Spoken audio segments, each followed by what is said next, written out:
Afternoon, ladies and gentlemen. Shalom, I'm David Mensa, Israeli government spokesman. Welcome to today's briefing. Please put your questions in the chat and we'll get to each one of them after a very quick update from me. It's Tuesday, the 10th of September, day 340 of the October 7th war. First, an operational update from Gaza. Overnight, following IDF intelligence, the Israeli Air Force conducted a precise strike on senior Hamas terrorists. Now, these terrorists were operating within a command and control center embedded inside the humanitarian area in Khan Yunis. Among the important, significant terrorists we targeted and hit were Samer Ismail Qadar Abu Daka. He was head of Hamas's aerial unit in Gaza. Osama Tabesh, he was head of the Observation and Targets Department in Hamas's military intelligence headquarters. And Ayman Makbouh, a senior Hamas terrorist. All three were targeted and all three were hit during this operation. The government can confirm these terrorists were directly involved in the October 7th massacre, not indirectly connected. They were directly involved. In addition, they recently carried out terror attacks against the IDF and the State of Israel. Let me share with you the details in this instance of our ongoing mission to always keep civilians out of harm's way. Firstly, prior to this strike, extensive intelligence was gathered. Secondly, there was continuous aerial surveillance in the hours leading up to this strike. And thirdly, the aerial images confirmed the presence of the terrorists in the area alongside other terrorists. Now to the way this incident was reported. I've seen figures of 40 dead, 50 dead in some media. According to the IDF's initial review, the numbers published by the Hamas-run Government Information Office in Gaza, which, by the way, time and time again has consistently broadcast fake news and false information. Sometimes it's called the Data Information Office, sometimes it's called the Civilian Defense Office. Once again, their reports this time, sadly often parroted by many in the media, did not align with the truth relating to the data held by the IDF regarding the precise munitions used and the accuracy of the strike. Now, the IDF has in the past, and again this time, used extensive measures to get Gazans to move away from the combat zone. That's the reason we designate humanitarian areas. This is in direct contrast to the Hamas terrorist organization that embeds itself and its operatives and military infrastructure inside humanitarian areas and systematically uses Gazan civilians as human shields for its terrorist activities. Now, to make this point even clearer, let me share with you some of Yahya Sinwar's, the Hamas leader's actual words. He talks about actually weaponizing Gazans against Israel. So these were his actual words, stated words, as reported in the Wall Street Journal. In messages sent to mediators by the terror leader, Sinwar says that as far as he's concerned, the more civilians that die in Gaza, the better. In his own words, he says he sees such deaths as working, in his own words, to his advantage. In another on-the-record interview, Sinwar says, "We make the headlines only with blood. No blood, no news." In other words, Sinwar has again been reported by the Wall Street Journal saying that high civilian casualties place global pressure on Israel.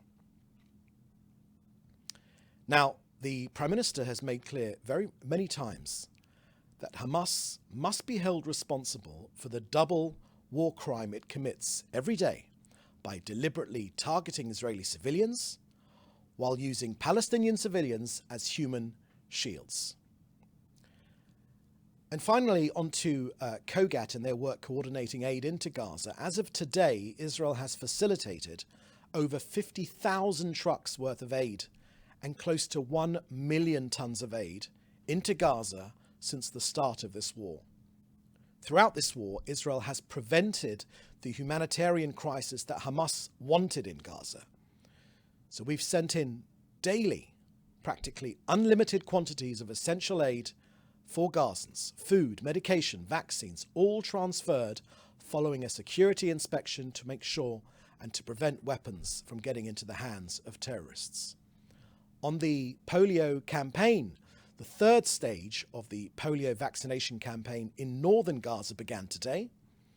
Approximately 70,000 children under the age of 10 will be receiving the vaccine in designated health centres and clinics. And later today, the daily assessment will be held together with our partners from the World Health Organization and UNICEF. Clearly, Hamas wants an outbreak of polio, and Israel has prevented one. So that's the end of our briefing here today. I will now take your questions, which you should put in the chat together with your news outlet. First question here I can see is from Hannah Julian. A few minutes ago, US Secretary of State Antony Blinken blamed the IDF for the death last week of a Turkish-American activist linked to the International Solidarity Movement, who was involved in a clash between stone throwers and IDF soldiers in Beta. Blinken said this was the second American killed at the hands of the IDF, and the US plans to demand the IDF change its rules of engagement as a result. Can you comment? Thank you for that question, Hannah. We haven't got anything further than that. It sounds particularly as it's a question for the IDF, so please put that question directly to the IDF. Next question from Joel Pollock at Breitbart News. Could you kindly clarify once more how many people the IDF believes were killed in the strike on Hamas operatives in Khan Yunis separately? Do you know if the crater depicted in news reports was in fact caused by the airstrike? Thank you for that question, Joel. I shared with you 3 terrorists that were killed. We targeted them. I shared with you those 3 terrorists were directly involved, not indirectly, directly involved in the October 7th massacre, the evil massacre which was inflicted on our people, the same evil which made Hamas execute our 6 hostages in their custody just last week. If you want further information on other casualties, the IDF will be coming out with them shortly. And you ask about the crater. Again, the IDF has produced some details of the strike, and more details will be coming out shortly. Just to say on this point, there is a familiar pattern to these things. The outrage, a headline is put out in the international media, giving vastly inflated figures of casualties. The IDF puts out the correct figure and our target, and then obviously by the time the IDF has put out the correct information, the damage has been done in the international media. The false narrative has taken hold. It's gone halfway around the world, as the old adage says, that a lie can get halfway around the world before the truth has actually put its boots on.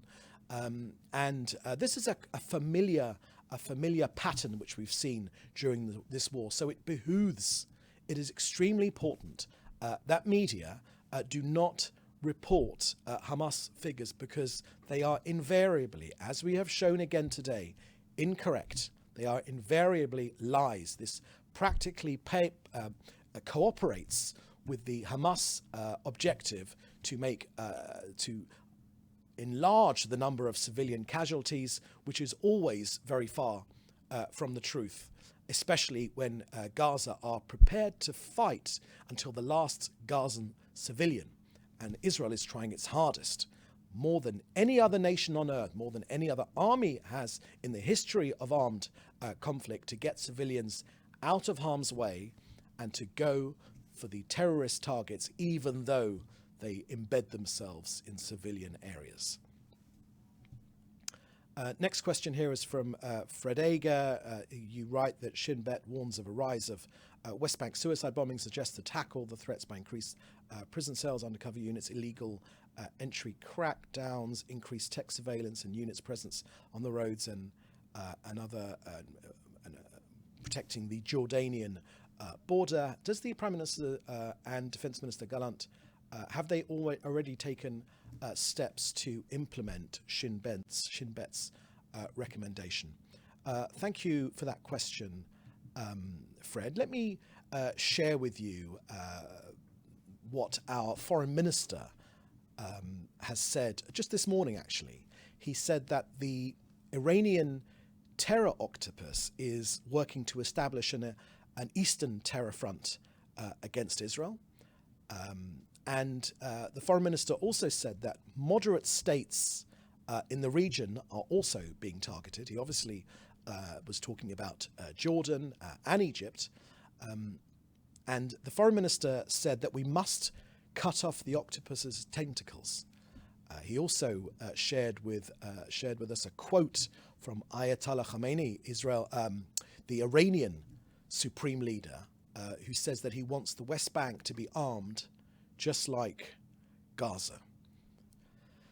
So look, Israel is very aware of the uptick in violence in Judea and Samaria, the West Bank. We were taken by surprise on October 7th by the invasion of Hamas, but we will not be surprised again.